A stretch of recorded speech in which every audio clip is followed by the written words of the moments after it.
Hello everybody and welcome to our TGS 2015 presentation of Metal Gear Online, the online multiplayer mode for Metal Gear Solid 5, The Phantom Pain. We know that many players have been waiting a long time for info on MGO, so it gives us great pleasure to reveal for the first time ever an in-depth look at some of MGO's new features, including classes, mission types, abilities, and equipment. Hopefully, people have been enjoying Metal Gear Solid 5, The Phantom Pain since it launched earlier this month, and maybe a few of you have even cleared the main story mode. If so, then you'll feel right at home in Metal Gear Online, as the game uses the exact same control scheme and much of the same equipment, but in a competitive online setting. And as promised, MGO will go live and be free to download on October 6th for everyone who owns Metal Gear Solid 5, The Phantom Pain. So let's go ahead and start the game.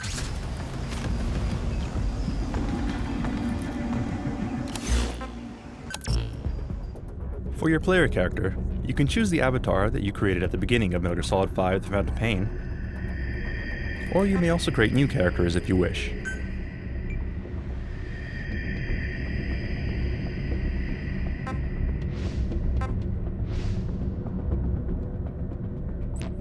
The character creation system is incredibly deep with many options, as you can see here.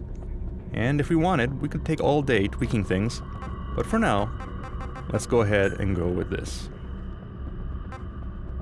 Next, you choose your character's specialty from the following three classes: Scout, Enforcer, or Infiltrator. So let's take a quick look at what each of these classes can do.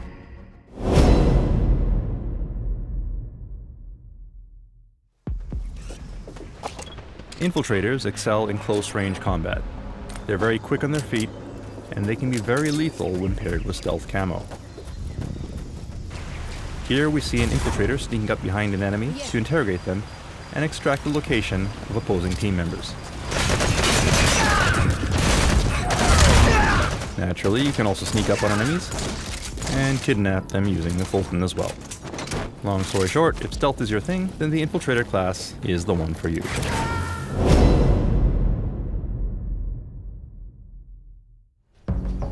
Next up is the Scout class. The Scout is well balanced and can be effective at both combat and support roles. Scouts excel at spotting enemies from a distance, allowing you to quickly mark enemies for your allies. Then support them with long-range sniper fire. Attacking from a distance minimizes the risk of being spotted or attacked by the enemy. So if you're the type who likes to gather intel and snipe targets, then this would be the perfect class for you. And finally, we have the Enforcer class. The Enforcer is a heavily equipped class that excels at combat. Enforcers have high stamina and excel at using a variety of heavy weapons. These guys are tanks who take a good amount of damage before going down, so it's perfect for players who prefer to dive straight into the enemy lines.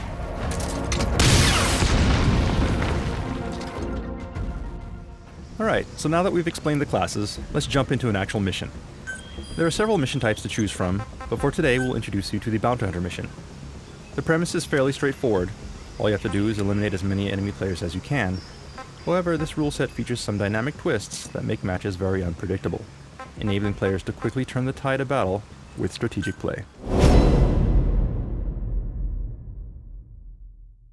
At the top left of the screen, you can see the map, and next to it, you see the remaining tickets for both your team and the enemy's team. Whenever you kill or Fulton recover an enemy, a ticket is subtracted from the total. If the enemy's tickets are reduced to 0, your team wins.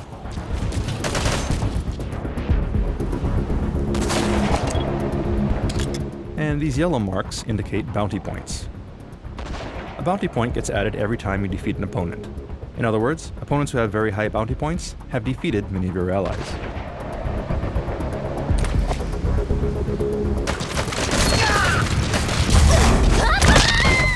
If you Fulton an enemy rather than killing them, their bounty points are added to your team's ticket total. This means that if you defeat enemies that have a high bounty, you can quickly flip the balance of the match. Alright, so let's start the mission.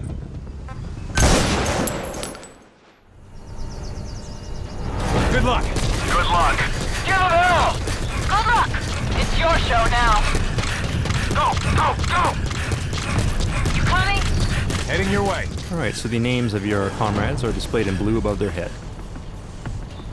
Help me out. And what you're seeing right now is the salute action. Saluting a teammate can establish a buddy link with them. Among other things, becoming buddies with another player allows for sharing of information. For example, you can see what your buddy is aiming at, as indicated by the blue laser you see on the screen. Aside from this, other actions can also be enabled as you build more camaraderie with your buddy. Split up. Copy.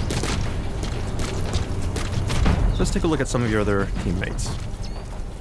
The red markers on the screen are the opposing team. And note that markers placed by your allies are shared with the entire team. Here, a pair of players are entering the building as a two-man cell. And an enemy was detected. Firefight ensues. We spot a suspicious box, which was empty.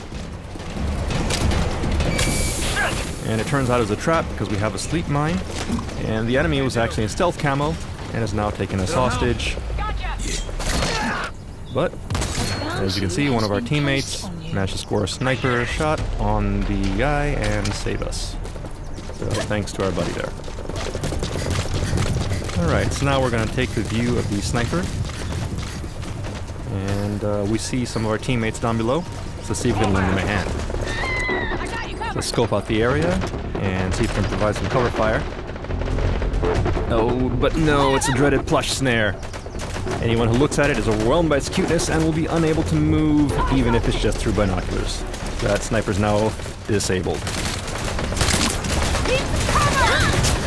But there's a nice shield dash by one of our other teammates.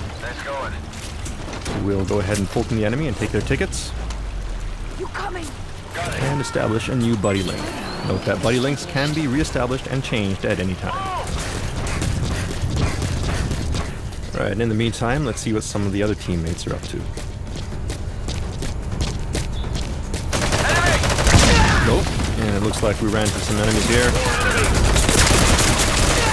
This is looking bad. I need cover. I'm heading to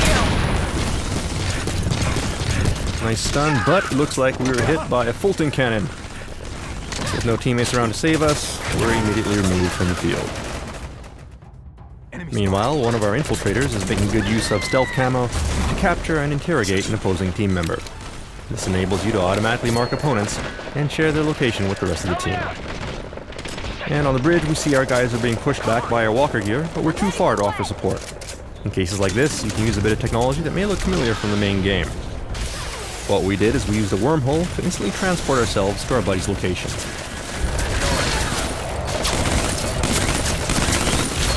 The enemy didn't notice us, so let's hijack their walker gear and even the score.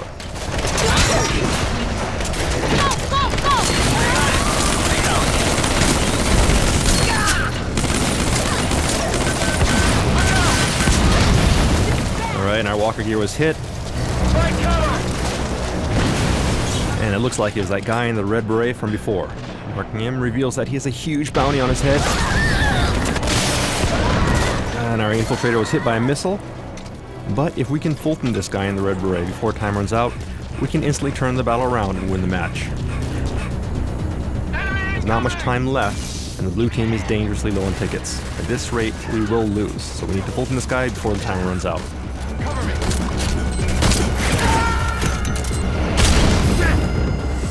And we're hit by a stun grenade. That's not good.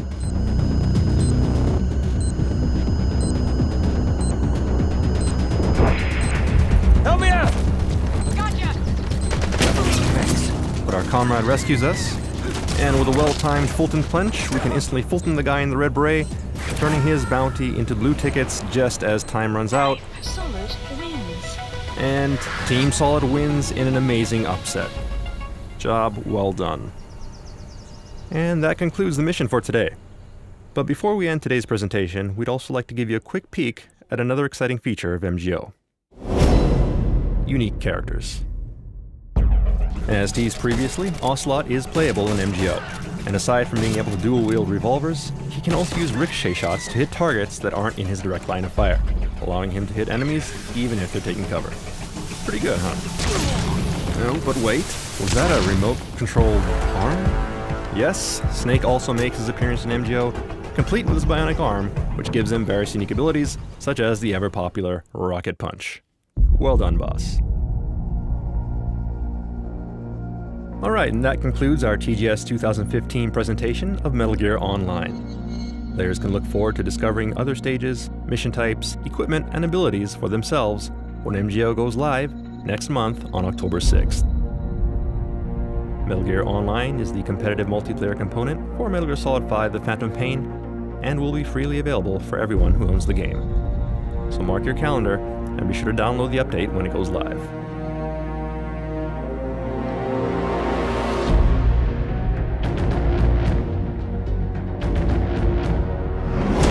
Service begins on Tuesday, October 6th, Pacific Standard Time. Use the remaining time to clear the single-player missions and brush up on your skills in preparation for MGO. Thank you for watching.